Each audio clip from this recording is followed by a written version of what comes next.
So penibel wie der immer ist. Ich glaub schon, dass sich der Chef da drüber gefreut. So meinst. Sag einmal, was soll denn das werden?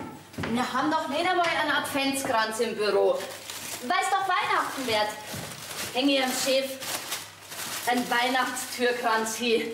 Ist doch schön, oder? Weil's Weihnachten wird. Mein Gott. Jedes Jahr das gleiche Theater um das Weihnachten. Also sowas Besonderes ist das schon lange nicht mehr. Für mich schon. Ich tu nur schnell den Kuchen in den Kühlschrank. Spendierst du uns den heute Nachmittag, Heike? Bin ich eine Sozialstation? Na, heute Abend kommt ein Bekannter zu mir. Und das ist ein ganz Süßer. Ein Süßer? So wie ich die kennt, stehst du doch auf richtige Kerle, oder? Du sagst es, liebe Babsi. Aber um noch einmal auf das Thema Weihnachten zu kommen. Also mir hängt der ganze jährliche Zinnober schon gründlich zum Hals raus. Allein überall diese permanente Berieselung von Weihnachtsliedern und Glockengebimmel.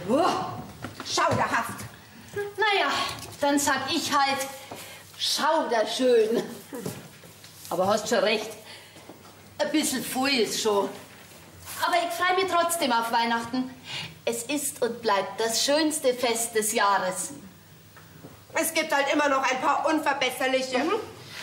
Und was das Grünzeug da an der Tür vom Chef betrifft. Also ich glaube nicht, dass er in Begeisterungsstürme ausbricht. Man kennt ihn ja. Das warten wir jetzt einfach einmal ab. Heike, wenn jetzt der Chef kommt.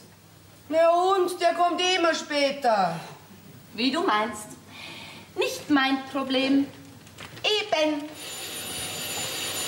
Mach du auf. Ich bin gerade beschäftigt. Was nicht sagst.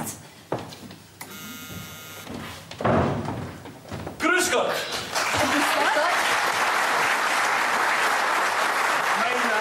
Mein Name ist Huber. Könnte ich bitte den Herrn Rechtsanwalt sprechen? Ein Rechtsanwalt? Womit kann ich Ihnen helfen? Ja, Sie mir bestimmt nicht. Da käme ich ja vom Regen in die Traufe. Nein. Ich habe die Nase voll. Mir reicht's. Meine Frau kocht mir nichts mehr zum Essen. Und als ich mich gestern Abend beschwert habe, da hat sie mir eine gescheuert. Oh, interessant. Ja? Heike.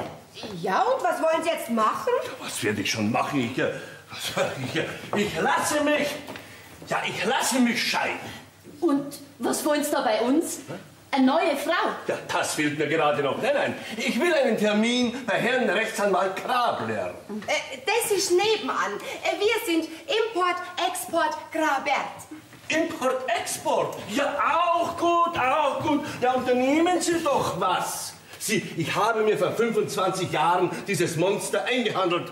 Jetzt schauen Sie doch, dass Sie es wieder losbringen. Ja?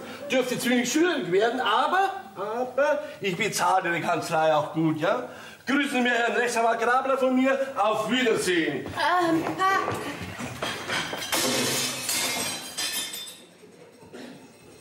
Kaffee ist leider aus. Weiter.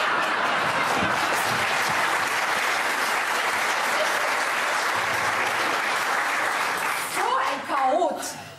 Ach, Herrschaft, jetzt habe ich mir wegen dem Gläufi meinen frischen Lack wieder verschmiert. Ja, will nur mal von vorne anfangen. Hast du einen Nagellackentferner dabei?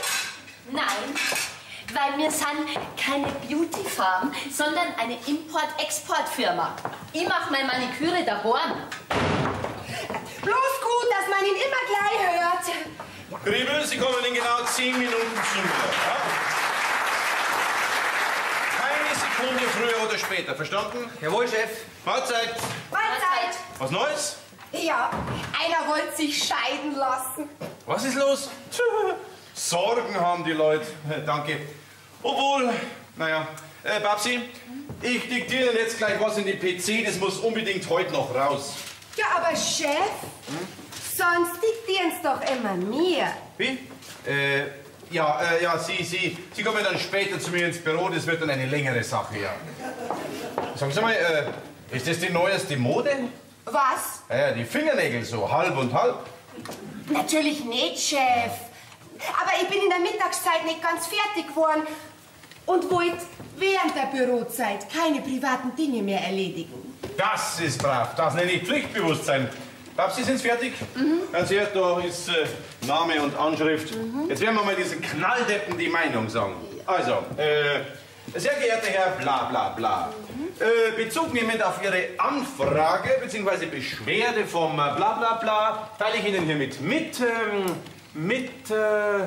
was haben wir denn bis jetzt? Sehr geehrter Herr Knalldepp, Bezug nehmend auf Ihre Anfrage bzw. Beschwerde vom... Moment, was haben Sie da geschrieben? Sehr geehrter Herr Knalldepp? Mein Gott, Babsi, das ist ein Knalldepp, der heißt nicht so. Ah, Babsi, Sie machen mich nur wahnsinnig. Entschuldigung, Chef, das weiß ich natürlich. Ich war nur gerade in Gedanken. Mei, an Weihnachten wird's halt denkt haben, unsere verträumte Babsi, gell? Jetzt misch doch du die da nicht rein. Das hätte ich schon selber noch gemerkt. Ruhe! Hier in meinem Büro wird nicht gestritten. Babsi, wir machen das dann später. Streiten? Nein, schreiben. Weil in der Stimmung, in der ich jetzt bin, da würde ich diesem Knalldepp. Danke, Knalldepp, Sachen an den Kopf werfen, die ich später ganz bestimmt bereuen wird. Heike, ich ruf Sie, wenn ich Sie brauche. Aber gern, Chef. Was bitte soll dieses Grünzeug hier an meiner Tür? Ist das ein Trauerkranz? Ist wer gestorben? Das ist ein Weihnachtstürkranz. Weil's doch Weihnachten wird, Herr Grabert. Ha, und was soll der an meiner Tür? Ja, ich hab mir gedacht, Sie freuen sich. Vielleicht. Was? Ich soll mich freuen, wenn mir jedes Mal, wenn ich die Tür auf und zu mache, dieses Grünzeug da an die Nase rumpelt oder um die Ohren fliegt? Weg damit! Aber Chef, es soll doch nur ein bisschen weihnachtlich ausschauen. Und wenn's die Tür nicht allweil wir narrisch aufreißen und wieder zuschlagen, dann fliegt er Ihnen auch nicht um die Ohren. Wer schlagt hier Türen zu? Sie. Also, das ist ja eine Unverschämtheit, ist das. Heike, habe ich jemals Türen zugeschlagen? Ja, gar nie. Ja, bitte. Sie schließen immer sanft. Mit Nachdruck. Bitte, da hören Sie es ja. Türen zuschlagen ist überhaupt nicht meine Art. Was machen Sie denn da? Ich mach den Kranz wieder weg, dass er Ihnen nicht um die Ohren fliegt. Was ist los? Nix. Der Kranz, der bleibt. Ha, wäre ja noch schöner. Babsi, schauen Sie her. Genau so mache ich Türen immer auf und zu. Du traust dich was. Viel zu wenig. Im Gegensatz zu dir. Was willst du denn damit sagen? Ich hätte viel zum Sagen. Aber weil's Weihnachten wird, schenke mir das. Das hebe ich mir auf fürs neue Jahr. Schau, für was das Weihnachten nicht alles gut ist. Ha? Heike, kommen Sie doch mal bitte zu mir. Ich habe zwar schon alles hier auf dem Diktaphon, aber ich habe noch ein paar Anmerkungen mit Ihnen zu besprechen. Aber gern, Chef. Heike, wenn ich mir eine Bemerkung erlauben darf. Unser Chef ist verheiratet. Nur kein Neid. Hallo, meine Süßen. Euer Sunny Boy ist da. Servus, Babsi. Du, wo ist denn die Heike? Beim Chef. Ach so.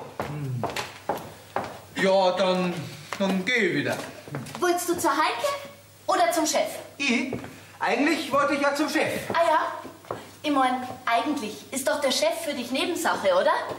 Dir fällt ja schon jetzt mal das Gesicht runter, wenn die Heike nicht da ist. Ach, sagt man das? Aha. Ich glaub ja, dass du dir das bloß einbildest. Und wenn's so wär, was stört dich denn daran? Gar nichts. Was redst du denn so blöd daher? Glaubst du's? Weiber. Das hat halt schon mal einer gesagt. Ja, zum Chef kannst du jetzt jedenfalls nicht rein, weil deine Heike ist da drinnen. Also bitte stehen immer so blöd in der Gegend umeinander und halt mich von der Arbeit ab. Du laberst mir doch einen Kopf voll. Und im Übrigen bin ich auf ein Gespräch mit dir eh nicht scharf. Warum bist du mit mir eigentlich immer so... Verschwind endlich! Aber gerne. Ach, und sag der Heike, sie soll mich anrufen, wenn sie wieder da ist. Aber vergiss es nicht, hä? Ein Schmarrn wäre ich da! So ein unverschämter Mensch. Aber schuld bin ich ja selber. Ich bin ja sowas von blöd. Aber Margot!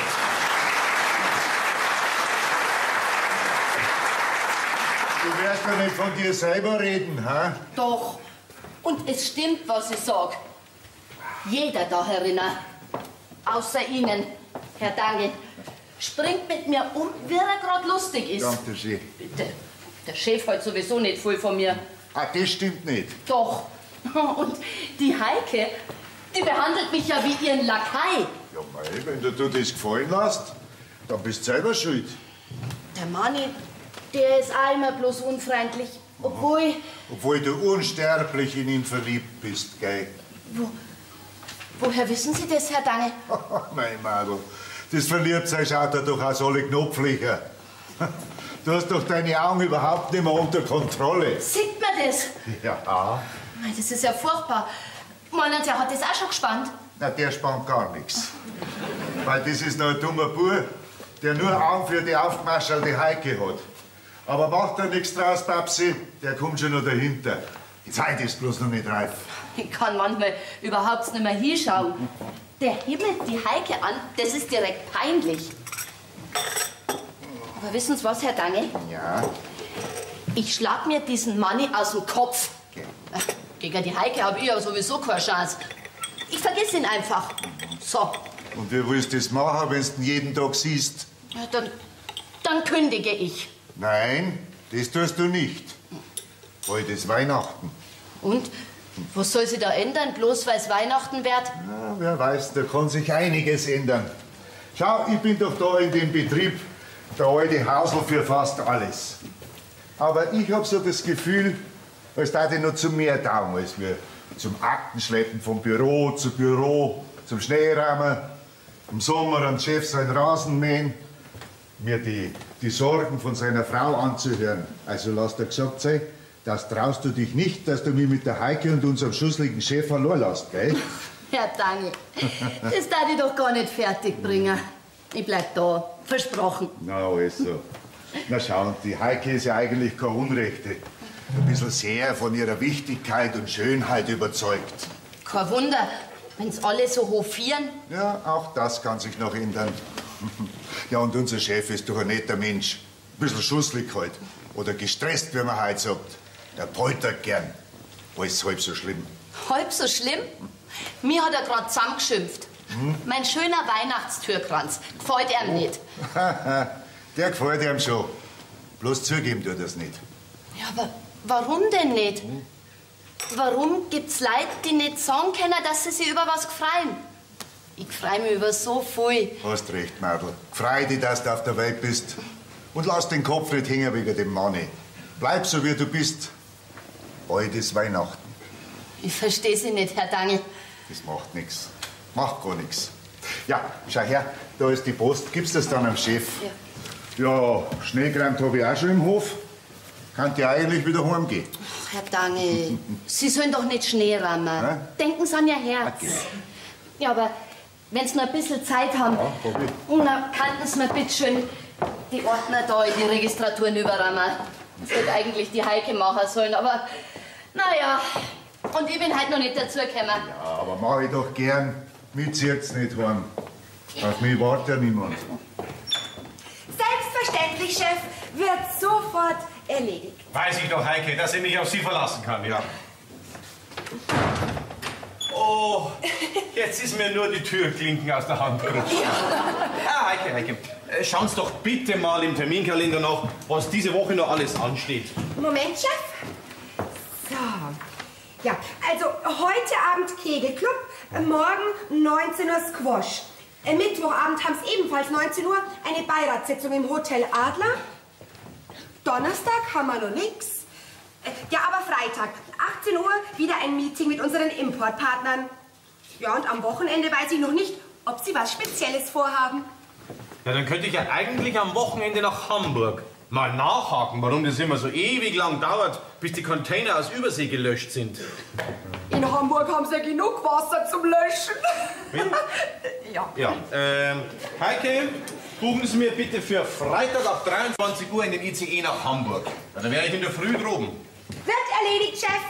Also, wenn ich mich recht erinnere, hat doch der Chef eine ganz liebe Frau und einen netten Burm. Du, dass die das mitmacht, der ist doch nie daheim. Was sagt er da? Mein Gott, wenn der nur nicht immer so nuscheln tat. Du, jetzt hör du dir das einmal an. Danke. Kein Bedarf. Weil, wenn ich die Kopfhörer erst einmal aufhab, dann weiß ich ganz genau, wie das ausgeht. Dann kriege ich den nämlich nimmer runter, bis der ganze Schriftsatz fertig ist. Glaubst, du bist sowas von unkollegial. Dann muss ich halt noch mal rein zum Chef und fragen. Du erwischt mich nicht mehr, liebe Heike. Ein bisschen was lernt sogar ich noch dazu. Schau an, unser Sunnyboy ist schon wieder da. Du kommst leider zu spät. Die Heike ist gerade wieder neu zum Chef. Hast du gesagt, dass er mich anrufen soll? Nein, vergessen. Du bist vielleicht sowas von unkollegial. Ich weiß, das hat mir gerade schon mal jemand gesagt. Was mache ich jetzt? Wieder gehen? Oder warten? Oder siehst du eine andere Möglichkeit? Glaubst du es? Bei dir geht einem so richtiges Herz auf. Wie schön für dich. Eins sage ich dir. Wenn du so weitermachst, bekommst du nie einen Mann. Ja und? Meinst du dann, dafür mir die Welt untergeht? Das vielleicht nicht, aber man kennt sie doch, diese alten, verbitterten Jungfern. Tja, da hat's ja bei der Heike keine Gefahr. Na, das wirklich nicht. Aber es können halt nicht alle Menschen gleich sein. Eben. Naja, du wirst es jedenfalls nicht mehr erleben, dass ich ja eure Jungfer werd. Wahrscheinlich werde ich nach Weihnachten kündigen. Kündigen? Wenn's meinst? Manni, da schau her. Da habe ich selber backene Platzl dabei. Magst? Ja, freilich mag ich. Lass dir mal schauen. Ui, Butterplatzl, so wie es meine Oma immer gemacht hat. Siehst, dann bin ich vielleicht doch nicht ganz so schlimm. Wer sagt denn das? Ich hätte ja so gerne eine Wut auf die, aber ich schaff's einfach nicht. Ja, Wut, auf mich, wo ich doch euer Sunnyboy bin. Und sag einmal, diese sagenhaften Teile hast du wirklich selber gemacht? Jetzt versteht er tatsächlich selber nicht mehr, was er alles diktiert hat. Hey, Manni, willst du zum Chef rein, ha? Gleich. Ich muss erst noch ein paar Platzl von der Babsi essen. Ah ja? Schaut aus, als wärst du die rechte Hand vom Chef. Das sieht nicht nur so aus. Das ist so. Ist der Rechte. Heike, was ich dich fragen wollte. Frag nur Sunnyboy. Hättest du nur so zum Beispiel heute Abend schon was vor? Ah, da muss ich erst in meinen Terminkalender nachschauen. Dann schaust du bitte schon mal nach, Fräulein Heike. Muss das gleich sein. Also wenn das möglich wäre, wäre ich Ihnen schon sehr verbunden. Also die Teile musst du probieren, du. Die zergehen wie Butter auf der Zunge. Naja, ganz gut. Lasst es euch gut schmecken. Was hat's denn jetzt schon wieder? Ah, lass die. Die ist wie eine Mimose, immer gleich beleidigt. Hey, komm, futter nicht alles allein, gib mir auch noch ein paar. Einen Zimtstern möchte ich. Ihr Wunsch ist mir Befehl. Und, wie schaut's aus heute Abend? So, jetzt langt's mir nicht euch. Wenn's hier schon die Platzl allein zusammen ist, na, macht's euch wenigstens nicht nur lustig über die Babsi. Schaut's euch. Na, geht's noch? Ja, geht's noch. Also, dass du, Heike, außer deiner Schönheit nicht viel zu bieten hast, das weiß ich ja schon lang. Also, Herr Dangel. Aber dir, Mann, hätte ich schon ein bisschen mehr Hirn und Charakter zutraut. War der vielleicht die ganze Zeit da draußen? Du, der hat einen Namen. Also, Herr Dangl, jetzt beruhigen Sie sich doch erst einmal. So kenne ich Sie ja gar nicht. Ja, dann wird's Zeit. Ich weiß ja, wenn man gutmütig ist, wird man leicht für einen Trottel gehalten. Aber den macht's ihr nicht aus mir. Na Jesus, jetzt regen Sie einer wieder ab. Sie tun ja gerade, als ob Sie da herin was zum Sagen hätten. Also, Heike, bitte. Ich weiß schon, dass ich da herin nichts zum Sagen hab. Aber wegen euch zwei nehmen wir kein Blattl mehr vor den Mund. Also ich lasse mir das auf keinen Fall bieten. Ich werde mich beim Chef beschweren. Ja bitte, dann geh noch grad rein zum Chef und beschwer dich. Oder hat vielleicht sonst noch jemand was zum Sagen? Ja, ich.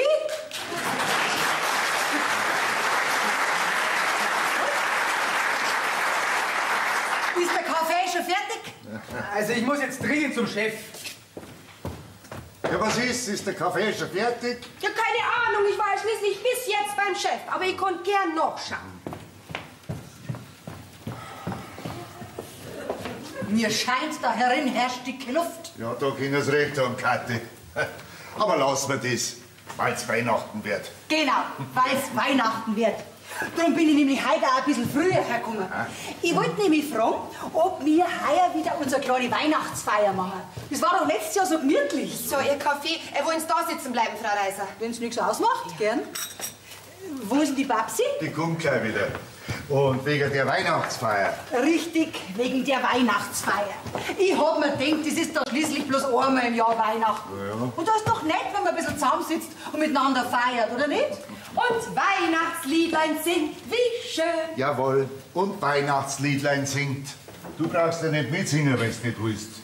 Ich weiß gar nicht, ob ich bei dieser rührseligen Veranstaltung überhaupt dabei sein will. Auch das werden wir überleben, Ja. liebes Fräulein Heike. Und, was meinst du, Daniel? Ja, ich mein halt, wir sollten erst beim Chef reden, ob er Zeit und Lust hat. Ja, und ob er es überhaupt gestattet. Gestattet? Ha, das war ja noch schöner. Das werden wir ihm dann schon klar machen. Nix da. Ich spendiere die Platzi wie jedes Jahr und ein kleines Bammerl bringe ich auch noch mit. Und ich bring wieder meinen CD-Player mit. Dann können wir ein bisschen Weihnachtsmusik hören. Ja, prima, Babsi. Also abgemacht. Am letzten Arbeitstag vor dem Heiligabend. Jetzt einmal langsam, Kathi. Ach, und Herr Dangl, Sie müssen unbedingt wieder einen Nikolaus Was? machen. Das war allweil so schön. Nein, nicht schon wieder. Ach, bitteschön, Herr Dangl. Es ist doch nur einmal im Jahr Weihnachten. Was für eine grandiose Erkenntnis. Und dann machen sie wieder für jeden von uns ein Gedicht. Da werden wir uns wieder einiges anhören müssen. Ja, und der Backerl kriegt auch jeder. Müssen wir halt vorher alle ein bisschen zusammenlegen. Na, schau her. Ein Nikolaus hat doch an Weihnachten nichts mehr zum Suchen. Nein, das stimmt nicht, gell? Das weiß ich noch bei jeder Weihnachtsfeier, dass ein Nikolaus dabei sein muss. Das war also beim Kaninchenzuchtverein von meinem Seligen. Nix da, Daniel. Sie machen Nikolaus und damit basta. Seid ihr jetzt bald fertig oder bin ich die Einzige, die da herin arbeitet? Nein, das passt schon. Weil sonst bist du nämlich die Einzige, die da herin nicht arbeitet. Warum geht's denn heute immer auf mich los? Nee, war doch nicht best gemeint. Wenn auch ein bisschen Wahrheit dabei ist. Und wer sagt's jetzt am Chef? Also ich sag's nicht. Mein Gott, macht euch doch nicht in die Hosen. Ich sag's ihm schon, da geht nichts. Oh, was ist denn das für ein schöner Weihnachtstürkranz? Voll der Erna, Frau Reiser. Und wir? Da wird er sich gefreut haben, der Chef, ha?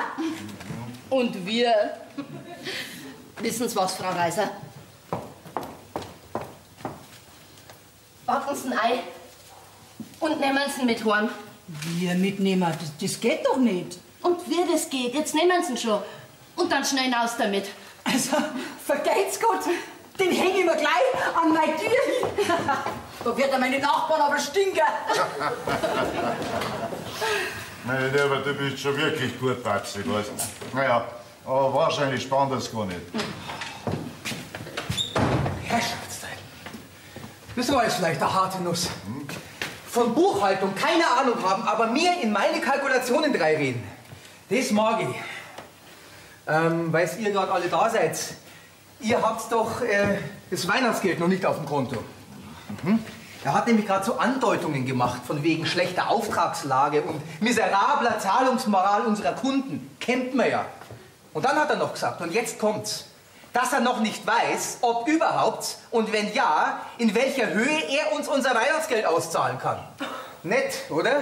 Ja, das darf der gar nicht. Da gibt's ein Gesetz dafür, der muss zahlen. Gesetz hin, Gesetz her. Wenn kein Geld nicht da ist, kann er sich nicht aus dem Ärmel schütteln. Also ich sag nur eins.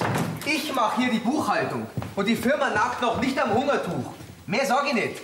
Top secret. Also ich lasse mir das auf keinen Fall bieten. Das Geld, das kann ja jeder brauchen. Ich hab noch keine Geschenke für meine Eltern. Das darf mich schon hart treffen. Ja, und was machen wir jetzt? Ja, gar nichts. Warten bis Weihnachten wird. Und dann feststellen, dass wir alle mit einem leeren Geldbeutel dastehen. Na super. Um was geht's? Wahrscheinlich gibt's dieses Jahr kein Weihnachtsgeld. Was?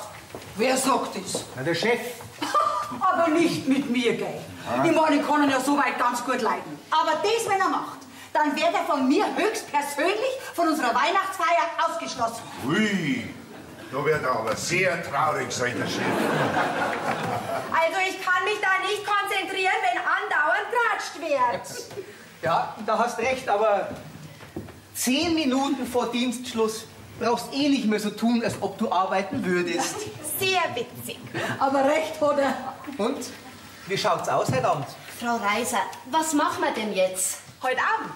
Keine Ahnung. Ich werde mal ein paar Worte mit ihm reden und dann werden wir schon sehen, wie er reagiert. Um 8 Uhr an der gleichen Stelle? Kinder, Herz auf, was nicht geht, geht nicht. Bitte, wenn's meinst. Bitte, zeig noch einmal rein. Du liebe Zeit! Ihr seid der arrogante Außendienstschnösel über mein Putzkübel gefallen. Mein Gott, tut mir das aber leid. Ja, okay. Das darf doch nicht wahr sein. Wer hat denn diesen vorsinnflutlichen Blecheimer so dämlich mitten in den Flur reingestellt? Da muss ich ja wohl nicht lang fragen. Warum fragen Sie denn dann? Na, gesehen wird, die ganze Hosen ist nass. Ja, da müssen Sie ja schlichtweg irgendwo undicht sein. Reden's doch nicht so dumm. Aber guten Tag zusammen und Entschuldigung. Herr Mohart, ich bringe Ihnen ein trockenes Tuch zum Abreiben. Also dieser Lackaff ist mir gerade noch abgegangen. Naja, was soll's, es gibt Schlimmeres. Kollegen, ich habe nämlich eine ganz tolle Nachricht für euch alle. Jawohl. Als Außendienstmitarbeiter war ich nicht ganz untätig. Danke, Frank Heike, ich mach das schon, danke. Ich habe nämlich ein paar gigantische Aufträge an Land gezogen. Wow! Da wird sich der Chef aber freuen. Ja, aber trotzdem, ich gehe jetzt. Schönen Abend beieinander. So, und jetzt gehen Sie rein zum Chef und sagen ihm, dass damit unser Weihnachtsgeld gesichert sein müsste. Genau. Und wenn Sie das nicht schaffen, dann geh ich rein. Sagen Sie ihm das auch. Also, gutes Gelingen, Feierabend, ich gehe. Ich habe immerhin noch Besseres zu tun, als hier rumzustehen. Servus.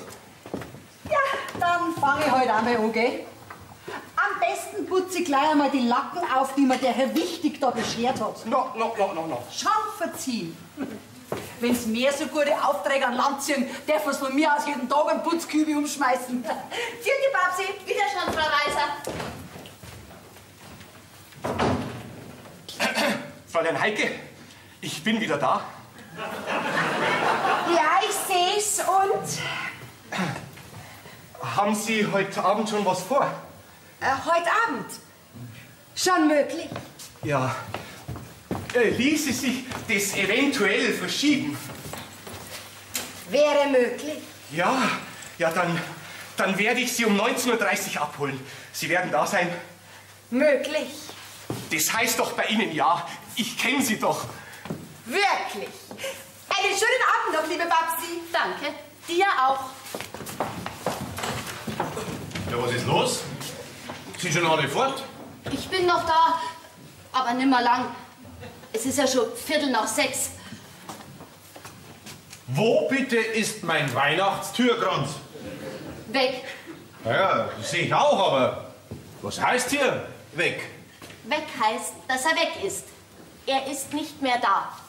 Was ist los? Nachdem er Ihnen, lieber Herr Grabert, ganz offensichtlich nicht gefallen hat, habe ihn der Frau Reiser geschenkt. Und die hat eine riesen Freude gehabt. Ja, wie kommen Sie dazu, mein Eigentum zu verschenken? Babsi, das geht doch nicht. Schauen Sie her. Hier sind 50 Euro. nehmen's die und gehen's bitteschön und kaufen's einen neuen Weihnachtstürkranz. Ich hab mich doch schon so drüber gefreut. Wirklich? Wirklich.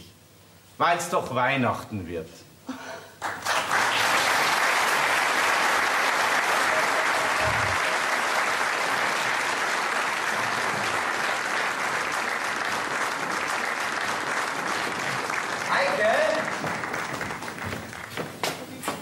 Aha, die Dame hat mal wieder verschlafen. Kennt man ja nicht anders. Fräulein Heike, wissen Sie eigentlich, wie spät das ist? Sag einmal, wo warst du gestern? Ja, du, das ist ja schon ein dicker Hund. Ja, mich versetzen. Ja, genau. Am besten ist, du bleibst heute daheim. Ja, da hast recht. So was ist mir auch noch nicht passiert. Bist versetzt worden, Sunny Boy? Ist deine Traumfrau nicht gekommen? Schmarrn, wie kommst du denn da drauf? Ach, dann habe ich das falsch verstanden. Wartest du auf die Heike? Eigentlich nicht wirklich. Du Babsi, das mit dem Kündigen gestern, das hast du doch nicht ernst gemeint, oder? Doch. Das ist mein voller Ernst. Aber warum willst du kündigen? Das ist doch ein super Job, ja oder nicht? Geht schon grad. Nette Kollegen. Naja. Ja, der Chef ist bis auf ganz wenige Ausnahmen auch erträglich. Hast du einen bestimmten Grund, warum du kündigen willst? Könnte schon sein. Ach so. Babsi, das, was ich dir neulich gesagt habe. Hast du was gesagt? Ist mir gar nicht aufgefallen. Ja, weißt schon, das mit dem, wenn du so weitermachst, dann kriegst du nie einen Mann. Das war natürlich ein Schmarrn. Vielleicht hast du sogar recht. Na, da habe ich ganz gewiss nicht recht. Du bist ein ganz liebes Madel. Ehrlich. Kommst du jetzt so ohne Vorwarnung plötzlich zu dieser Erkenntnis? Du, das wundert mich fast schon. Vorausgesetzt, sie ist wirklich ehrlich gemeint. Ja, natürlich ist es ehrlich gemeint. Du, das weiß ich fast schon ziemlich lange. Dann hast du es aber bisher immer sehr geschickt verborgen. Sag einmal, Manni, was soll denn das jetzt? Seit ich da arbeite, hast du doch noch nicht einmal bemerkt, dass sie überhaupt existiert. Und wenn, dann hast du mir meistens noch blöd angeredet. Und jetzt, wo dich anscheinend gestern die Heike versetzt hat, jetzt wäre ich plötzlich auch noch vorhanden. Du musst mich schon für arg dumm halten. Du, sag einmal, was redst du für einen Stuss daher? Glaubst du wirklich, ich hab's nötig, dass ich bei irgendeinem Madel Süßholz raspel? Du sag mal, kann man dir irgendwas recht machen? Jetzt probiere ich einmal nett zu dir zu sein und dann passt es auch wieder nicht. Ja, genau darum geht's doch, Manni, um das einmal. Was ist los? Also, du bist mir zu kompliziert. Wenn ich dir zu kompliziert bin, dann musst du dich wahrscheinlich wirklich weiter an die Heike halten. Bei der wirst du diesbezüglich sicherlich keine Probleme haben. Weißt du, was ich dir sag? Rutsch mir doch einen Buckel runter. Aber Gemani, überleg dir doch, wie umständlich das ist. Ha? Wir sollen zuerst auf den Stuhl hinaufsteigen. Und wenn's dann endlich oben hockt auf deinen Buckel, dann brichst du Grüschball ja sowieso gleich wieder zusammen. Also ihr Weiber, ihr redet doch alle miteinander nur einen Schmarrn daher. Respekt, Babsi, dem hast du es gesagt. Respekt. Haben Sie gehört, Kathi? Ja klar. Also Madel, den, wenn du weiter so behandelst, was zu kühl und zu überlegen, dann hast du den bis Weihnachten so weich wie einen zermanschten Kartoffelbrei. Vergleiche haben Sie immer. Schau her, ich hab da was mitgebracht. Ein Zweigerl mit einem Kerzerl. Der schaut ja ganz nackert aus, der Schreibtisch. Überhaupt nicht weihnachtlich. Dankeschön, Frau Reiser. Mei, das schaut ja wirklich ganz lieb aus. Und für die Heike? Ich bin zwar gutmütig, aber nicht blöd. Dann stell es inmitten. Nix da, darüber kommt's. So, da herstellt es, gell? Also, Frau Reiser, das ist bei wirklich keine Art pfändliche Gesinnung. Na, die können bei manchen Leuten auch vergehen. Und heute reden wir mit dem Chef wegen der Weihnachtsfeier, gell? Und einen Glühwein bringe ich auch noch mit, den gibt's nämlich jetzt im Angebot. Ich freue mich schon so. Ja, man hat ja sowieso so wenig Freude im Leben. Jetzt schauen Sie aber traurig, Frau Reiser. Haben Sie Kummer? Ja, hab ich. Aber reden wir nicht drüber. Aber manchmal hilft doch das Reden. Ja, das kann schon sein, aber dann höre ich vielleicht nicht mehr auf zum Reden. Und vielleicht kann es auch sein, dass ich dann überlaufe.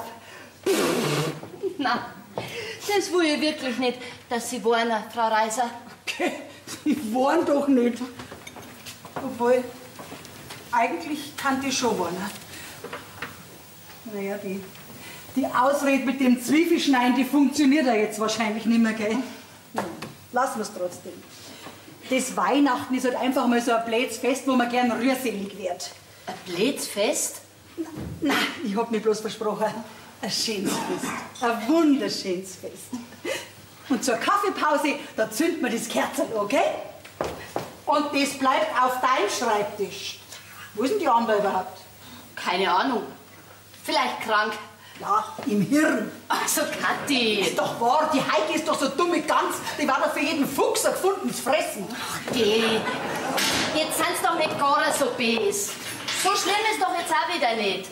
Und das sagst ausgerechnet du, bist du ein liebes Madel. So, also jetzt back ich im Keller um. Ja, und ich in der Registratur. Backen wir's. Morgen! Entschuldigen Sie, Herr Grabert, ich hab's doch nicht so gemeint. Jetzt beruhigen Sie sich doch wieder. Ich kann mich nicht beruhigen. Wie kommen Sie dazu, den Mitarbeitern von den Aufträgen zu berichten? Ich hab's ja nur so ganz nebenbei erwähnt. Ja, nebenbei erwähnt. Das ist Top Secret. Verstehen Sie denn das nicht? Das geht absolut keinem Menschen was an, wie es mit unserer Auftragslage ausschaut, ja? Haben Sie das verstanden? Selbstverständlich. Aber der Herr Griebel ist doch auch darüber informiert. Der Griebel? Der Griebel, das ist mein Buchhalter. Und der hält im Gegensatz zu Ihnen die Klappe, ja, da. Na, was ist denn? Wollen Sie in meine Tasche aufhängen? Das da. Mein Gott, na. Erst gestern habe ich versucht, allen schonend klar zu machen, dass wegen der schlechten Auftragslage mit Weihnachtsgeld wackelig ausschaut. Dann posaunen Sie den gigantischen Auftrag raus. Den kann ich ja jetzt wohl wahrscheinlich vergessen. Vergessen den Auftrag? Nein, das Weihnachtsgeld. Ich meine, das kann ich jetzt natürlich nicht vergessen. Ich verstehe. Na, Sie verstehen überhaupt nichts. Ich verstehe überhaupt nichts, jawohl. Wieso arbeitet denn hier kein Mensch? Ach, eine Schlamperei ist jetzt vielleicht. Und Weihnachtstürkrans ist auch noch keiner da. Bitte? Weihnachtstürkrans. Weihnachtstürkranz, ja. Soll ich einen holen? Nein, vergessen Sie es. Vergessen, jawohl. Nein, kommen Sie rein. Reinkommen, jawohl. Mit meiner Tasche. Ja. Mit der Tasche, jawohl.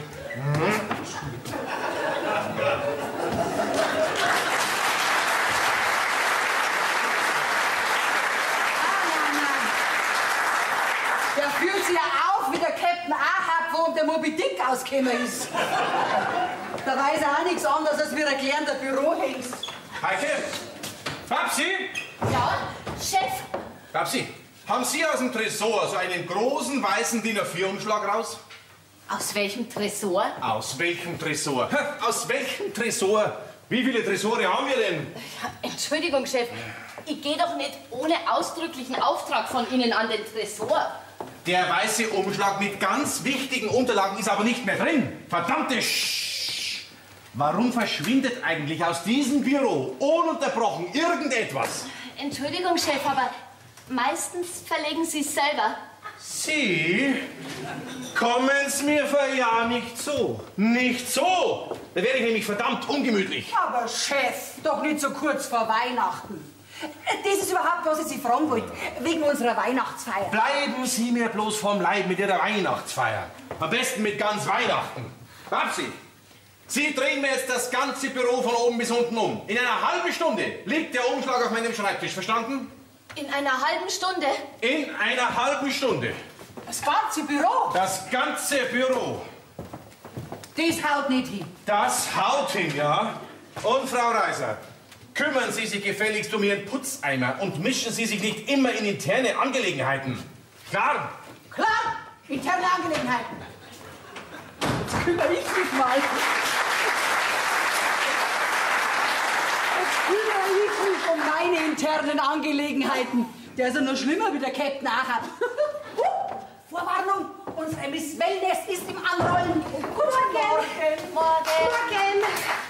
Oh, ich habe doch tatsächlich verschlafen. Tatsächlich.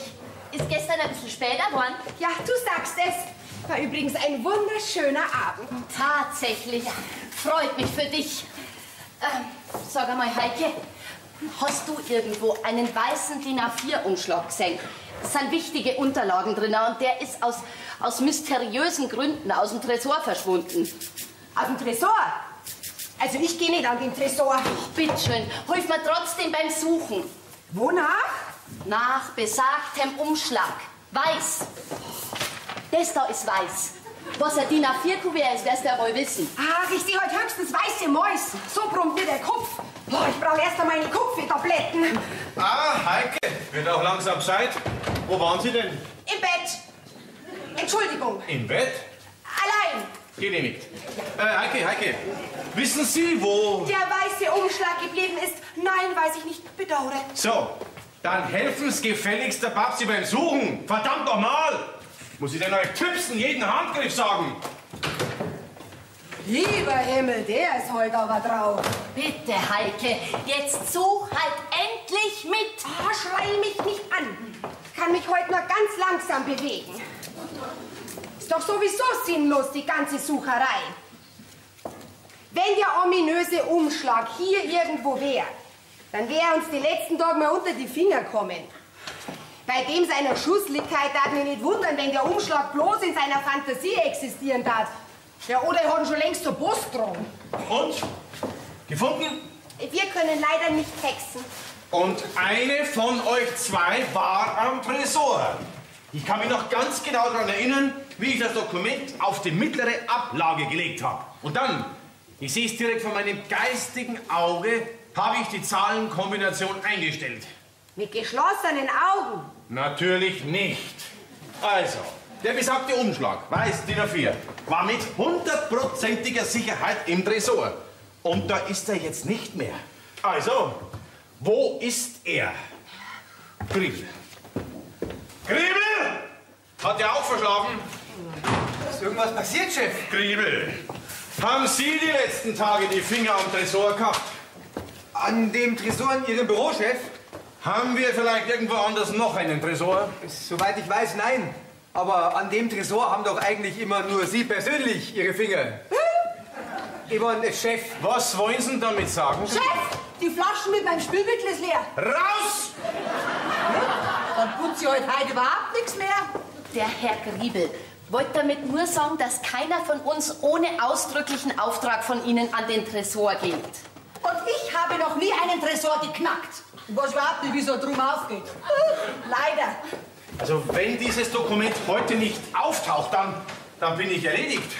Entschuldigung, Herr Grabert, könnte ich jetzt endlich... Nein, setzen. Nein, doch nicht hier. Sie, meine Büros, Sie hier. Mein Gott. Ist denn der Dangel noch nicht da?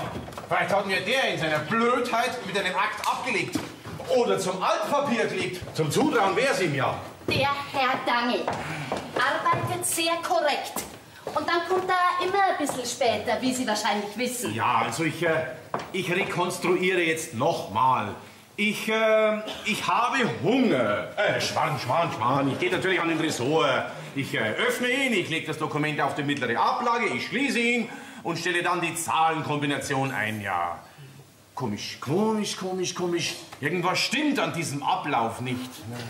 Vielleicht haben Sie vergessen, die Zahlenkombination einzustellen. Ja, und ein Einbrecher ist eingebrochen. Ich meine, eingestiegen und... Quatsch, Einbrecher. Ja, oder ist vielleicht eine Türe oder ein Fenster gewaltsam geöffnet. Oder er hatte einen Schlüssel. Dann wäre es ja ein interner Spion. Jetzt trat er durch. Und das vor Weihnachten. Arme Frau. Heike, Babsi, ich mache Sie persönlich für dieses Dokument verantwortlich. Und ich sage nur, wehe. Wehe!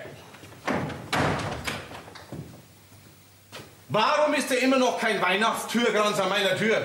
Zu Ostern brauche ich keine mehr. Da kriegen Sie dann einen Ostertürkranz. Alle ausverkauft, so kurz vor Weihnachten. Dann nehmen Sie die 50 €, die ich Ihnen gegeben habe, und kaufen Sie dafür einen weißen DIN A4-Umschlag. Jetzt ist es um ihn geschehen. Der redet eindeutig wird. Ja, aber von mir aus suchen wir heute. Ist ja egal, wie der Tag rumgeht. Es ist doch sinnlos, wenn wir jeden Ordner und jedes Blatt umdrehen. Du, sag einmal, Heike, so ganz nebenbei hab ich gestern ja mitgekriegt, dass du dich mit dem Manni auch verabredet gehabt hast. Wer hast denn das hingekriegt? Das war gar kein Problem. Ich bin einfach nicht hin. Was? Findest du das jetzt nicht fies? Ja, warum? Ich hab nicht zugesagt, dass ich komme. Ja, und wenn er sich das so einbildet, selber schuld. Du machst das wirklich leicht. DIN A4. Ja, und dann habe ich ja auch noch so im Hinterkopf, dass du von einem ganz Süßen geredet hast, der dich gestern Abend besuchen wollte. Mei, da war ich dann halt leider auch schon weg. Sein Pech. Apropos süß. Mein Kuchenpaket ist ja nur im Kühlschrank. Ha! Jetzt schaut ihr das mal an. Oh, der weiße Umschlag. Gott sei Dank. Wie kommt der in den Kühlschrank? Du, außerdem ist alles fast gefroren, weil er sich auf der höchsten Stufe fast errennt hat. Du, jetzt können wir die Torten lutschen. Du, ich beginne einiges zu ahnen. Ich auch. Ich rekonstruiere. Ich gehe an den Tresor, der eigentlich ein Kühlschrank ist, öffne ihn, lege das Dokument auf die mittlere Ablage, schließe ihn wieder. Nein, halt, schließe ihn nicht, sondern greife statt an die Zahlenkombination an den Temperaturregler und stelle ihn auf höchste Stufe. Schließe dann die Tür mit der beruhigenden Gewissheit, ein wichtiges Dokument sicher verwahrt zu haben. Und die zuverlässige Sekretärin stellt ohne Skrupel ein überdimensionales Kuchenpaket drauf, damit das wichtige Dokument ganz sicher drunter verschwindet. Genau, drum sind jetzt auch ein paar unschöne Fettflecken drauf. Dort ist eine durchgeschlagen. Was gibt es in meinem Büro denn zu lachen? Aha, also doch Sie. Nein, Chef, Sie. No, nicht frech werden, gell? Oh, Entschuldigung, Chef, aber das ist wirklich zum Lachen. Da sind ja Fettflecken drauf. Ja, die sind von meinem Kuchenpaket. Was macht Ihr Kuchenpaket in meinem Tresor? Bitte, Chef, bitte, jetzt horchen Sie doch einmal einen kurzen Augenblick zu. Sie haben Ihr wichtiges Dokument anscheinend... Anscheinend? In Ihrer üblichen und allseits bekannten Verwirrung... Verwirrung? Ja, nicht in den Tresor, sondern in den Kühlschrank gelegt. In den... Gar nie! Doch. Und dann haben Sie auch, wie Sie sich freundlicherweise sogar erinnern, an einem Rad gedreht. Ja, aber nicht an der Zahlenkombination, sondern am Temperaturregler. Das ist eine Unterstellung. Ich bin doch nicht total verblödet. Total sicher nicht. Das. Meine Liebe, das hat ein Nachspiel, ja? Für euch beide. Und der Fettfleck hier, der wird auch noch geahndet.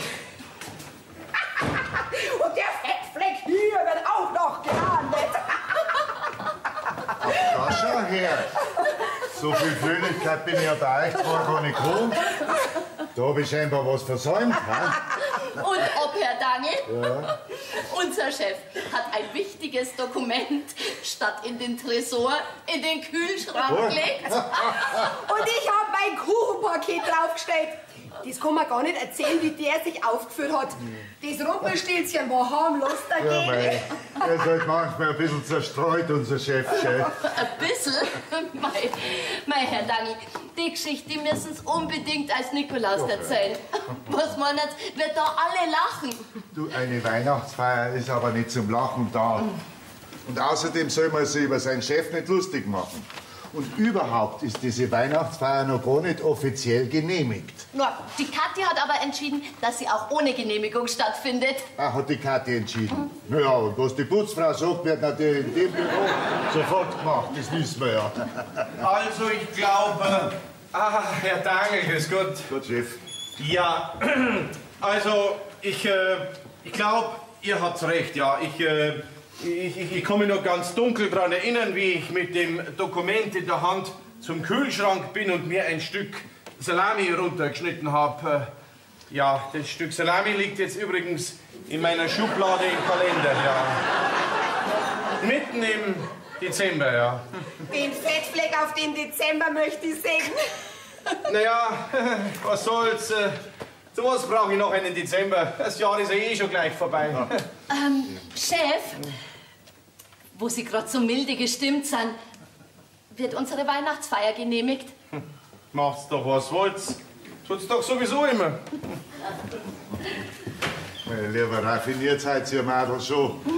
Aber wie euch der schnell durchschaut hat, da sagt's nichts, gell? Ja, ich gehe jetzt zum Schneeräumer. Oder mindestens wieder 20 Zentimeter hergeschneit heute Nacht. Ja, und ich gehe wieder rüber in die Registratur. Ja, und was soll ich machen? Wie wär's mit Arbeiten? Jawohl, Sie können sich auf mich verlassen, Chef. Selbstverständlich, Chef. Ach, Heike, da bist du ja. Ja, etwas verspätet, aber ich bin da, gell? Ja, freust du dich denn nicht? Ja, natürlich. Und wie? Das merkt man jetzt gar nicht so. Ja, ich beherrsche mich nur. Wir sind hier schließlich in einem Büro. Gott sei Dank. Ich dachte schon, unser gemeinsamer Abend gestern, das schöne Essen mit dem Varieté hätte dich nicht so glücklich gemacht wie mich. Doch, doch. Ja, weißt, Julian, das Glück ist wie ein Spatz. Ja, der setzt sich auch mal schnell wohin, ist aber genauso schnell auch wieder weg. So tiefsinnige Gedanken hätte ich dir gar nicht zugetraut. Habe ich wo gelesen? Du liest. Ja, ja. Ich finde sie sehr wahr. Ja, aber doch nicht im Zusammenhang mit uns. Wann fährst du wieder weg? Am Heiligen Abend. Ich feiere Weihnachten mit meiner Mama. Also siehst. Darum schütze ich mich selbst davor, tiefere Gefühle für dich aufzubauen. Ja, also, wie wunderbar du das sagst. Du bist so ein kluges und schönes Mädchen, Heike. Ich weiß. Ich werde noch lang von diesem wunderschönen Abend mit dir zehren. Ja, aber zwischendurch musst du schon was essen, sonst verhungerst du ja. Versteh dich nicht ganz. Das macht nichts. Meinst nicht, es wäre jetzt besser, wenn's gehst? Das macht sie nicht gut, wenn der Chef rauskommt und du bist immer noch da. Hm? Das kümmert mich wenig. Aber du hast schon recht. Wie sagt Hermann von Solm? Ah, der? Ja, du weißt es, teure Seele, dass ich fern von dir mich quäle. Liebe macht die Armen krank. Habe Dank. Ich glaube, jetzt brauchen wir dringend ein Schmolzhaferl. Ich kauf's mit uns auf dem Christkindlmarkt. Was wollen denn Sie da? Und was soll das mit dem Schmalzhaferl? Ah ja, um das ganze Fett aufzufangen, was aus Ihrem Munde trieft. Kriebel, ich rate Ihnen gut, sich nie mehr in meine privaten Gespräche zu mischen. Jetzt habe ich aber Angst. In einem Büro gibt es keine privaten Gespräche. Und darum rate ich Ihnen ebenso gut, augenblicklich zu verschwinden. Halten Sie doch den Mund, Sie Flegel! Heike, du musst nicht traurig sein. Nach Weihnachten bin ich wieder zurück. Und dann werden noch viele schöne weitere Abende mit uns folgen, ja? Was höre ich da? Ich gehe doch wohl recht in der Annahme, dass du mich wegen diesem billigen Laiendarsteller gestern hast sitzen lassen. Mei, es hat sich halt so ergeben. Deswegen brauchst du nicht gleich so sauer sein. Heute Abend habe ich zum Beispiel bis jetzt nichts vor. Ach so, dann setzt man mich sozusagen auf die Reservebank. Und sollte da doch noch was Besseres kommen, ja, dann ergibt sich's halt mal, dass man den blöden Manni vergisst. Na, an Kasperl machst du nicht aus mir. Ah, na, Manni, so ist es wirklich nicht. Wenn du Lust hast, dann... Heike, bring uns diesen Umschlag zur Post. Ärmel und dann. Ja? Herr Griebel, wo stehen Sie noch hier so undekorativ in der Gegend rum? Chef, ich wollte Sie fragen, wie es denn jetzt mit der Wie? Feier aussieht, ob die stattfindet. Ja? Ja, was interessiert Sie das so? Weil noch Platzerl backen muss. Der und Platzerl backen? Ich glaube, jetzt spinnen sie alle. Bloß weil es Weihnachten wird. Ja, na gut. dass wenigstens ich immer einen klaren Kopf habe. Das ist sowas Depperts, aber auch. Ja. Ich weiß gar nicht, wie das passiert ist. Ja. Schauen Sie her, da, bitte, da sitzen Sie nachher. Und bleiben Sie ruhig sitzen. Ich mache Ihnen mit dem Handtuch einen kalten, nassen Umschlag. Ist was passiert? Geh, Babsi, hol doch in der Apotheke eine essigsaure Tonerde. Haben Schmerztabletten daheim? Nein. Ja, dann bringst du Schmerztabletten auch mit für die Nacht. Ja. Gleich. Frau Reiser, was machst du denn für Sachen? Übertreten habe ich mich. Das tut vielleicht weh. So, Babsi, du, umfahren mit der Straßenbahn. Sind doch 2 Stationen, gell? Ist recht. So, und Sie ziehen jetzt hier einen Strumpf aus. Sind's narrisch, ha? Nein, das tue ich nicht. Hey, ich möchte doch bloß das Tuch um Ihren Fuß wickeln. Ja, dann wickeln Sie es um den Strumpf rum oder legen Sie es drauf, das geht dann schon durch. Ja, mei, als wenn ich da irgendwo hinschauen darf. Was ist? Nix. Au! Was ist Nicht denn? so fest, Sie machen mir doch den ganzen Strumpfpatsch noch. Ja, hätten Sie ihn ausgezogen? Ja, das darf ja da so passen, gell, das glaube ich. Hock mich doch da nicht mit dem nackerten Fuß rein. Ja, das nicht. Ich hab schon ganz andere Füße gesehen. Was? Nix. So, das muss jetzt lange für den Anfang. Tut's arg weh. Ich hab schon mehrere gelacht. Ja, so schnell geht's, gell? Und das ein paar Tage vor Weihnachten.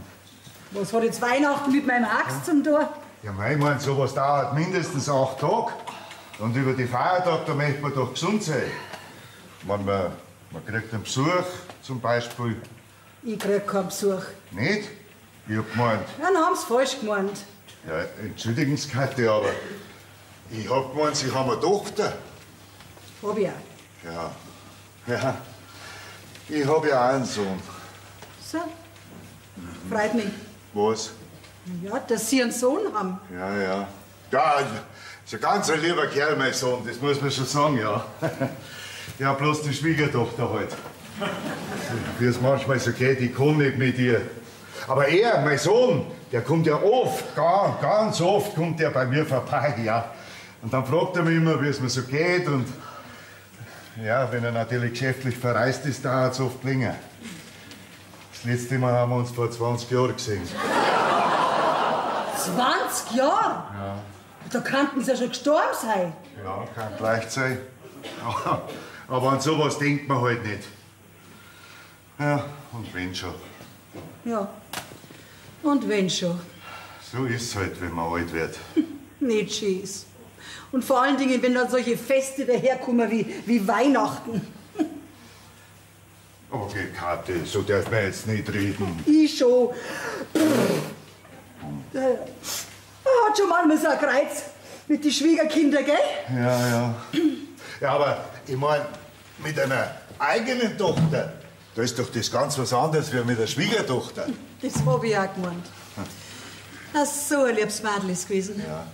Und Olga hat's gesagt, Mama hat's gesagt, die lasse ich mal nie allein. Und jetzt? Ja, wohnen Sie denn nicht bei uns in der Stadt? Nein, ganz weit im Norden oben. Ah, Am Anfang, da hat sie noch regelmäßig geschrieben, aber dann sind die Briefe auch weniger geworden. Und auf einmal hat sie mir dann da das Briefel geschickt mit dem Beutel von meinem Enkelkind. Ja. Da schauen Sie. mein Gott, ist der lieb. Lieb, gell? Ja. Bloß gesehen habe ich ihn halt noch nie. Ja, das kenne ich. Darum habe ich das Beutel auch wieder dabei und schau so an, ob es noch da ist, mein Enkelkind. Ja, aber ich verstehe das nicht. Ich schon. Wissen Sie, mein Schwiegersohn ist aus besserem Hause. Direktor von irgendeiner großen Bank ist er. Und da mag er natürlich nichts zum Tor haben mit einer Schwiegermutter, die bloß eine Putzfrau ist. Was?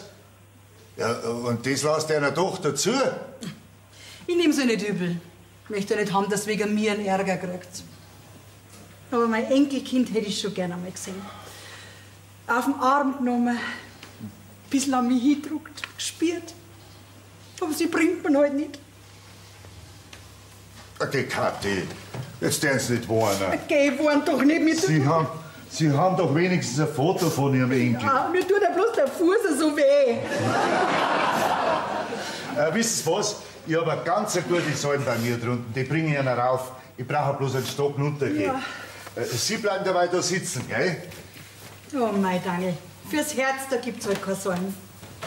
Babsi, schreiben Sie mal schnell bitte. Das Schreiben muss heute unbedingt noch raus. Also, das Übliche. Sehr geehrter Herr bla bla bla, ich teile Ihnen hiermit mit. Chef, so schaust doch. Mein Gott, was ist denn schon wieder? Ja, Frau Reiser, was machen Sie denn da? Den Fuß habe ich mir vertreten. In meinem Büro? Nein, im Keller drunten. Ha? Ja, und wo ist dann die Babsi? In der Apotheken. Aha, so mag ich's. So mag ich's. Ja, ich weiß nicht mehr, wo mir der Kopf steht, kurz vor Weihnachten. Von meinen Mitarbeitern ist kein einziger greifbar, außer der Putzfrau. Und die hat sich einen Fuß vertreten. Und kann im Moment nicht einmal putzen. Ja, dann gehen Sie halt heim. Das geht doch nicht, mir tut der Fuß so weh. Ja, wissen Sie was, dann fahr ich Sie heim und zwar sofort. Komm jetzt. Nein, der Dangel ist runter in seine Wohnung und holt das Säum. Und dann, Chef, mag ich gar nicht haben. Na, Sie machen mir eine Freude. Beschäftigt hier das ganze Personal wegen einem verknacksten Haxen, sitzt hier vollkommen störend und überflüssig in der Gegend rum und will dann nicht heimgehen. Was, Frau Reiser, was bitteschön soll ich jetzt mit Ihnen anfangen? Ja, Chefi, ich geh schon. Nein, bleiben Sie nur da. Warum wollen Sie nicht heimgehen? Bin doch ganz allein. Ich hab doch niemand. Ach so. Da haben Sie es besser, Chef, gell? Sie haben eine Familie. Da kommt man gern heim. Ich? Ja, Frau Reiser, Sie haben recht. Ich habe ja eine Familie. Das hört sich jetzt fast so an, als wenn Sie es vergessen hätten. Vergessen? Nein. Sicher weiß ich, dass ich eine Familie habe, nur... Nur haben Sie halt so gut wie keine Zeit dafür, gell? Naja, die Firma, es ist halt alles noch im Aufbau und... Aber deswegen darf man doch das Wichtigste nicht vergessen, was man hat im Leben, Chef. Eine Familie. Frau Reiser, Sie haben recht, ja. Naja, aber jetzt kommt ja dann Weihnachten und dann... Wird alles anders, meinen Sie, gell? Wegen einem Abend. Lassen Sie noch was sagen, Chef. Gar nichts wird anders. Bringen Sie uns das Kerzerl mal darüber. Ja. Sie haben so ein liebes Kinderl, habe ich gehört, gell? Ja, meinen lieben kleinen Marco. Nur leider sehe ich ihn nicht oft. In der Früh, wenn ich in die Arbeit gehe, dann schlaft er noch. Und abends, wenn ich heimkomme, schon wieder. Das ist aber schlimm, Chef. Ja. Haben Sie Ihr Feuerzeug? Ja. Und jetzt machen Sie uns das Licht aus, Chef. Und ich zünde uns das Kerzerl an. Nur für uns zwei. Weil es Weihnachten wird. Und jetzt schauen wir ganz stark in die Flamme. Kennen Sie das noch, Chef? Und jetzt denkt man an das, was uns lieb ist. Sie an Ihre Frau und Ihr Kinderl. Und ich an meine Tochter und an mein Enkelkind. Ich glaube, jetzt ist mir schon vieles leichter. Ich glaube, mir auch.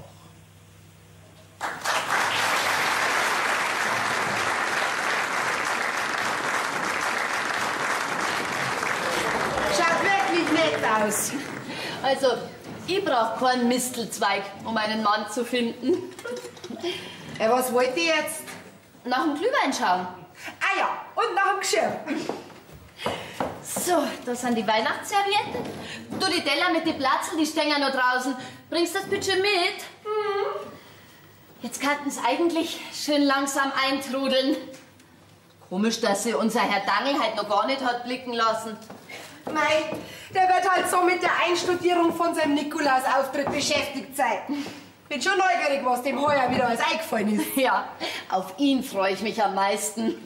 Ich mich auch. Obwohl, also manchmal ist mir der Dangel richtig unheimlich. Der gutmütige Mensch. Unheimlich. Ja, ich weiß nicht, wie mich der oft anschaut. Also, ich habe immer das Gefühl, als darf er mir durch und durchschauen, ja, und mehr von mir wissen wie ich selber. Ich glaube, das ist einfach seine Lebenserfahrung und seine, wie soll ich das sagen, seine Herzensgüte. Und das hat nicht jeder Mensch. So, jetzt habe ich das auch. Dann machen wir nur ein bisschen leise Weihnachtsmusik zur Einstimmung. Na super. Und was machen wir jetzt? Hinsitzen und einfach ein bisschen zur Ruhe kommen. Dann könnte ich mir noch schnell meine Nägel nachlackieren. Heike, wirklich nicht. Ja, warum? Wen stört das? Mich? Von mir aus setzen wir uns halt hin und glotzen zu zweit blöd auf die Kerzen. Sag einmal, Heike, kannst du das gar nicht? Einfach einmal still da sitzen und vielleicht auch noch deine Klappe halten? Schwer. Also, du bist wirklich ein hoffnungsloser Fall. Wir machen immer auf, wir sind immer da. Also eine Frechheit ist das, am 23. Dezember noch die Leute belästigen. Wir haben immer nur Dienstzeit. Grüß Gott, Sie wünschen? Grüß Gott, mein Name ist Huber. Sie erinnern sich? Ich war nämlich schon mal da. Huber. Ja, wegen der Scheidung. Ach ja, wegen der Scheidung. Ja, Sie erinnern sich? Natürlich. Ja, Sie sind der mit dem Monster, dem seine Frau nichts mehr kocht und dem seine Frau eine gescheuert hat. Ja. Und was für eine. Ja, könnte ich bitte Herrn Rechtsanwalt-Grabler jetzt sprechen? Entschuldigung, Herr... Huber. H-U-B-E-R. Also, Herr H-U-B-E-R. Ja. Das ist natürlich eine Frechheit, dass Ihnen Ihre Frau eine gescheuert hat. Also, das darf ich mir auch nicht gefallen lassen. Das geht Sie gar nichts an. Ja? Meine Frau kann mich schlagen, wann und so oft sie will. Ist das klar? Ja. Das soll das heißen, Sie ziehen Ihre Anzeige zurück? Ja, das soll es heißen. Meine Frau ist eine wunderbare Frau und eine großartige Köchin. Ja? Oh, Sie haben Ihre Kanzlei aber nett geschmückt. Ja, grüßen Sie mir Rechtsanwalt Grabler von mir. Eventuelle Unkosten seinerseits werden meinerseits selbstverständlich sofort beglichen. Auf Wiedersehen. Ja.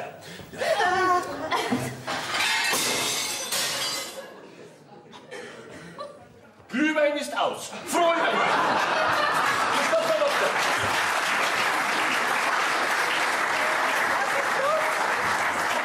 Mein Gott, Kinder, ist dieser Plackerei. Nehmt mir doch einmal was ab.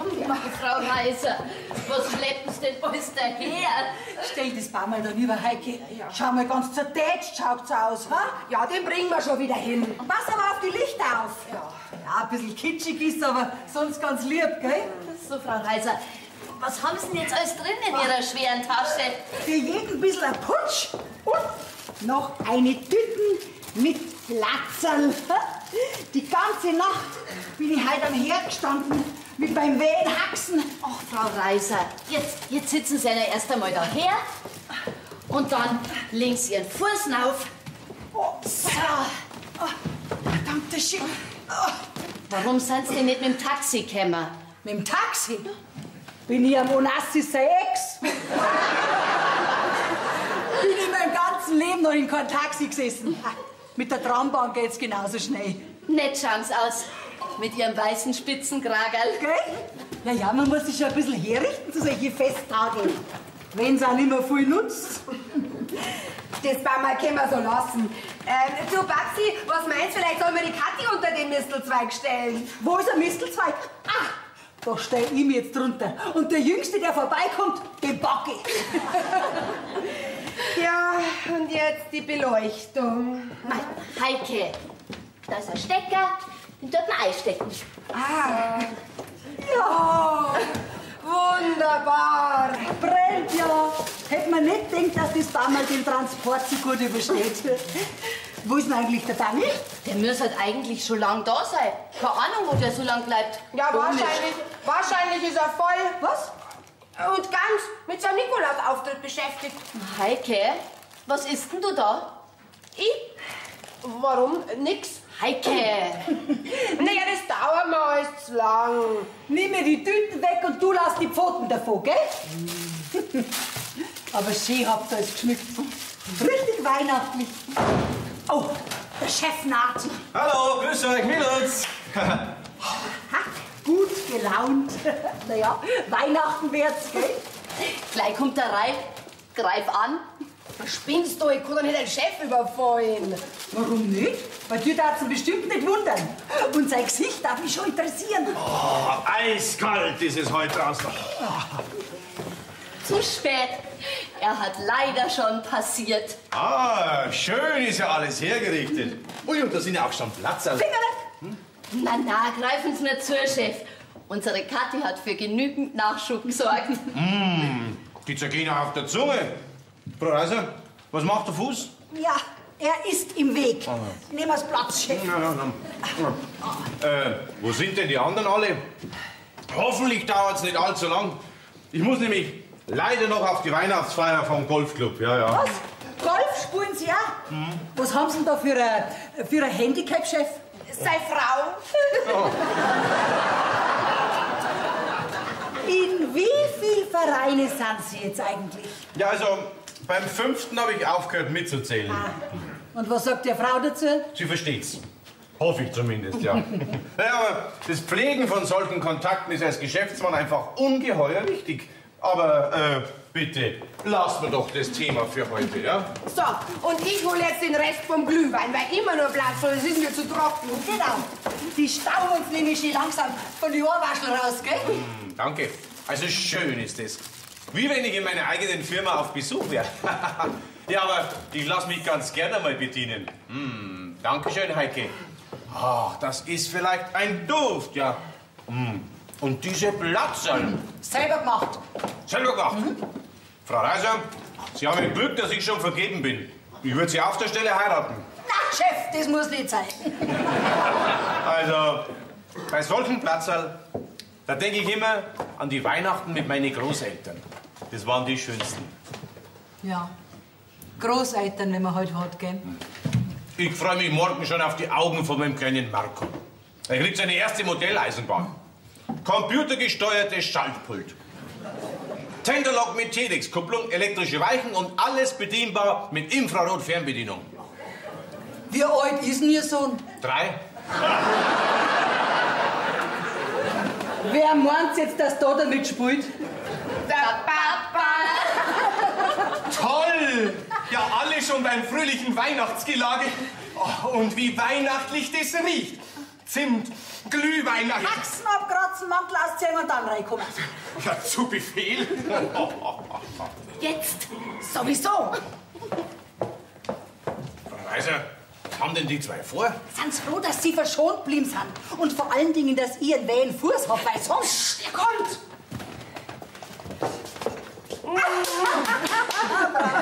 Ja, was war jetzt das? Das fragt der noch. Ja, du stehst unter einem Mistelzweig, mein Lieber. Warum umarmst du mich eigentlich nicht? Ja, das geht ja nicht. Ich hab da... Moment, jetzt komm ich und zeig mal dem jungen Spund, wie das geht, gell? Na, bitte nicht. Ja, was haben Sie denn da für einen Hutzheimer? Ja, also, den möchte ich Ihnen, liebe Frau Reiser, als kleine Weihnachtsüberraschung, praktisch als Weihnachtsgeschenk, Quatsch, als Weihnachtsangebinde, ja, als was auch immer, überreichen. Ja, schenken. Ich hoffe, er passt in der Farbe zu Ihren üblichen Putzutensilien. Ja, jetzt nehmen Sie ihn schon, den blöden Eimer. Also jetzt sowas. Jetzt schenkt er mir doch tatsächlich einen Putzeimer. Ja, ich dachte mir halt, weil Sie sich doch immer noch mit diesem grässlichen Ungetüm vom Blecheimer herumschleppen, der noch dazu sehr gefährlich sein kann. Ja, gefällt er Ihnen nicht? Ich kann ihn gerne umtauschen. Nein, ich bin nur sprachlos. Bestimmt vor Freude, ja. Ich wollte unserer lieben Kathi schon seit längerer Zeit eine zeitgemäße Reinigungsausrüstung aufs Auge oder vielmehr in die bewährten Hände drücken. Aber sie verteidigt den Blecheimer wie ein Kampfhund. Dass Sie ja nicht auf die Idee kommen, das zu entsorgen, gell, Chef? No. Also, so eine schöne blaue Farbe. Also, vielen Dank, Herr Mohrhardt. Das war wirklich ganz, ganz lieb von Ihnen. Also, das sollte mal einer sagen, dass Weihnachten nicht schön ist, gell? Ja. So kann man auch mit kleinen Sachen lieben Menschen Freude machen. Und wenn es nur ein Eimer ist, Julian, greif bitte zu, alles selbst gebacken. Oh ja. Aber nicht von ihr. Gemeinschaftsproduktion von der Babsi und von mir. Oh, wen interessiert das schon? Jetzt sind doch nicht so Kleinigkeiten. Also, wie gemütlich ihr das alles hergerichtet habt. Das Büro ist gar nicht wiederzuerkennen. Oh, der Glühwein hat's aber in sich. Hat auch die Babsi gemacht. Da wird's einem so richtig schön heiß von innen, gell? Ja, von außen schon auch, gell? Ich bin über die Feiertage hier. Wie schaut's denn aus mit uns beiden? Ja, weißt, Julian, Weihnachten ist nun mal ein Familienfest. Ja, und das muss ich mit meiner Familie verbringen. Ja, aber doch nicht ununterbrochen. So, dann wären wir jetzt ja eigentlich komplett. Bis auf unseren Nikolaus und unseren Sunnyboy. Redet sie von mir? Bin schon da. Ja, endlich, da bist du ja. Mein Gott, jetzt darfst du nicht so geschamig. Seid ihr sonst da so anders, oder? Darf ich mich zu dir herhocken? Mehr geht's wohl nicht mehr. Frau Reiser, psst. Ja, oder wollen Sie vielleicht zu mir herrutschen? Na, Chef, das überlassen wir die Jungen. Ja, meine Lieben, nachdem wir ja jetzt nicht wissen, wann unser lieber Dangel Anton, also sprich der Nikolaus, erscheint. Ja, also, wie gesagt, ich muss ja leider noch heute auf eine andere Weihnachtsfeier. Geschäftliche Verpflichtung, obwohl ich, ehrlich gesagt, viel lieber hier wäre. Naja, also was ich sagen wollte ist, ich danke euch, ja. Und wegen dem Weihnachtsgeld, Ja. naja, ich habe es ja schon einmal angedeutet, aber es hat sich ja jetzt dann doch, Gott sei Dank, eine erfreuliche Änderung ergeben, ja. Also kurz gesagt, hier ist das Weihnachtsgeld für euch alle. Ich hoffe, es freut euch jetzt auch noch. Also mich freut's, dass wir es jetzt erst kriegen. Dann kann ich es wenigstens nicht mehr ausgeben. Ah, da habe ich keine Probleme damit. Bitte. Ja, also, dann, ja. Aber Chef, jetzt bleiben Sie nur ein bisschen da. Setzen sich zu uns hin, sonst bin ich beleidigt. Und nehme das Weihnachtsgeld nicht an. Oh Gott, Frau Reiser, Entschuldigung. Also, unseren Nikolaus müssen es doch auf alle Fälle noch abwarten, Chef. Ja, also eine halbe Stunde geht schon noch, ja. Vielleicht bringt unser Nikolaus noch eine ganz besondere Geschichte zum Besten. Von einem gewissen weißen Umschlag und einem Tresor, der eigentlich ein Kühlschrank war. Bloß nicht. Was ist das? Was ist das? Wo waren da ich? Oh, habt ihr es gehört? Schnell, aufsteigen. Schnell. Schau, jetzt sind wir lauter erwachsene Leute und warten wie die kleinen Kinder auf ein Kleckerl. Oh.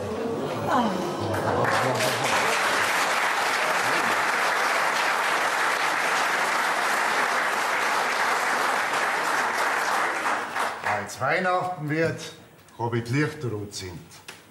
Bin in den Wald rausgegangen, dass ich das Christkindl finde.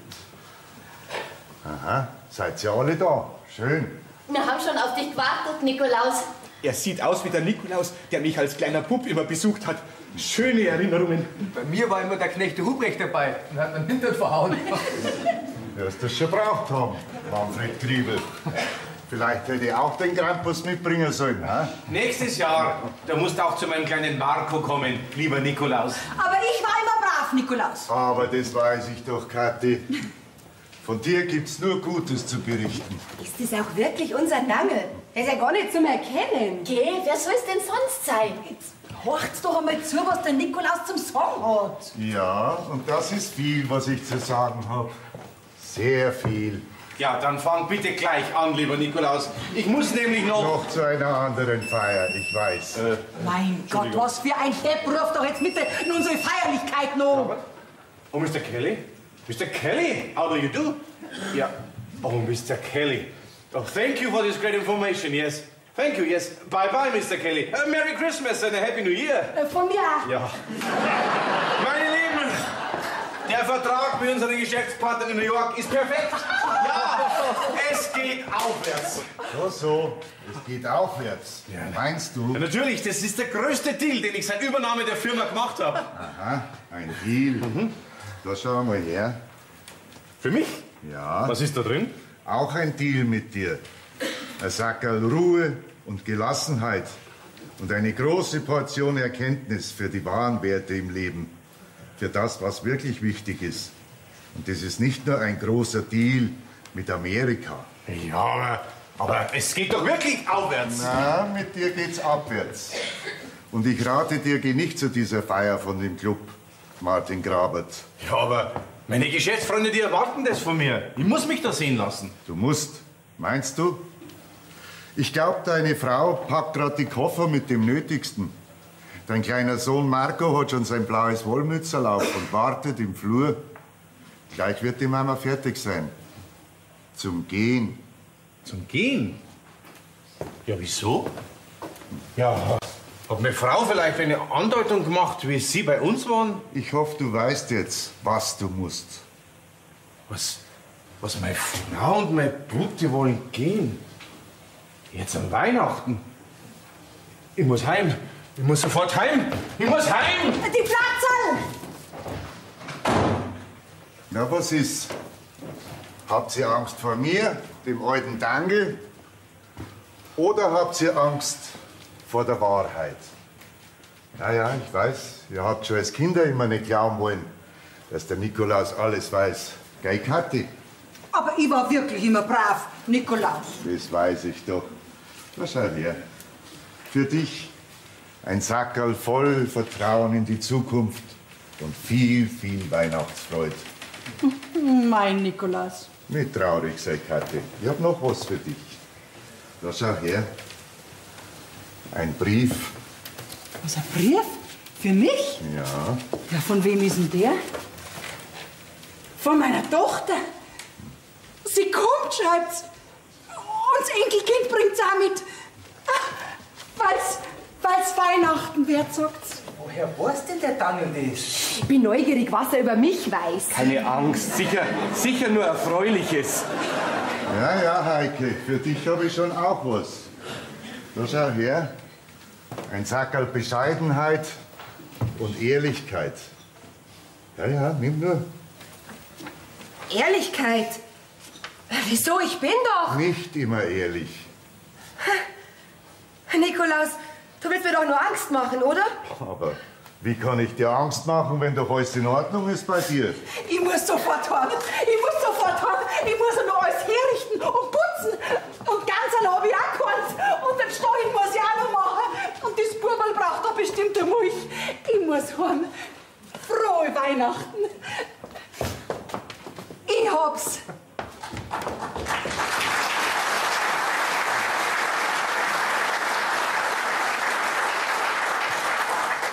Ja, Heike, ich weiß mehr von dir, als du glaubst. Sag mir doch einmal, warum spielst du so ein falsches Spiel? Ich weiß nicht, von was Sie reden. Und überhaupt halte ich das für eine Frechheit, wie wir hier abgeurteilt werden. Verhaltensregeln werden uns da eingetrichtert. Von einem doch so gütigen Nikolaus. Ja, merkt's denn ihr das alle nicht, was sich dieser Dangel da herausnimmt? Normal müsste sich der in seinem Alter schon längst unauffällig in die Rente schleichen. Ja, da magst du schon recht haben, Heike. Willst du also gleich gehen oder willst du noch anhören, was ich dir zu sagen habe? Ist es kein falsches Spiel, wenn du den Moorhardt nur dazu benutzt, dass du in den besten, teuersten Lokalen gesehen wirst, den Griebel Manfred hoffen lässt und wenn du dann am Heiligen Abend mit dem Penzel Günther Verlobung feierst? Was? Du feierst Verlobung? Ja, na und? Na und, sagst du? Um mich und vielleicht noch ein paar andere? Ja, mich? Führst du wochenlang, was sage ich, monatelang an der Nase herum? Hab ich vielleicht einem von euch irgendwas versprochen? Streitet's nicht. Ein ganz unverschämter Mensch sind Sie, Dangel. Mein Privatleben geht Sie überhaupt nichts an. Das lasse ich mir von einem Hausmeister wirklich nicht gefallen. Ach, was, mir ist das alles so blöd, ich gehe.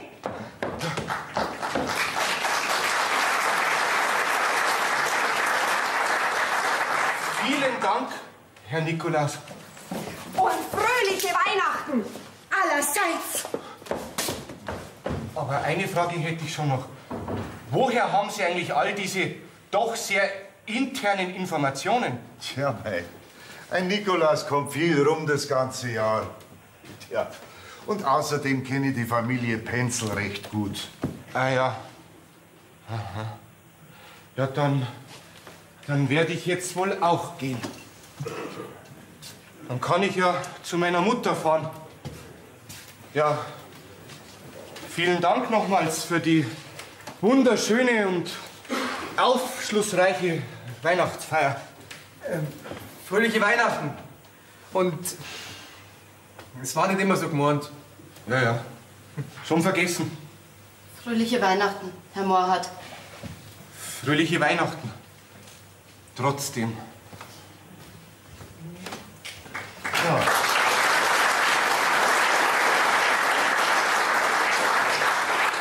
Jetzt seid nur ihr zwei noch übrig. Einen Moment, da schau her. Manfred Griebel. Für dich ein Sackerl mit Verstand und dem richtigen Gefühl für den richtigen Weg. Und für dich habe ich schon auch was, Babsi. Da schau her. Ein Sackerl voll mit Selbstvertrauen und viel Liebe. Dankeschön, Nikolaus. Danke. Es war schön, dass du da warst.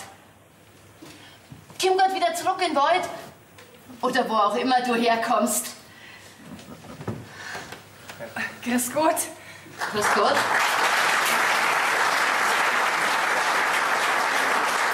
Entschuldigung, die Tür war offen. Ich suche einen Herrn Dangel. In seiner Wohnung war er nicht und man hat mir gesagt, er soll hier arbeiten. Ja, das ist schon richtig. Was wollen Sie denn von ihm? Ich bin seine Enkeltochter. Ach, die Enkeltochter. Ja, das trifft sie ja gut. Naja, meine Eltern, die sind wie jedes Jahr über Weihnachten verreist. Und da ich meinen Opa halt bis jetzt noch nie gesehen habe, habe ich mir gedacht, fahre ich halt einmal her. Ja, vielleicht freut er sich ja. Also, ich glaube, er wird sich sehr freuen. Naja, ich habe mir halt gedacht, gerade jetzt, weil es Weihnachten wird. Komm, Dirndl, ich hab den gleichen Weg. Ich bring dich zu deinem Großvater. Der wird sich ganz bestimmt freuen. Gerade, weil es Weihnachten wird.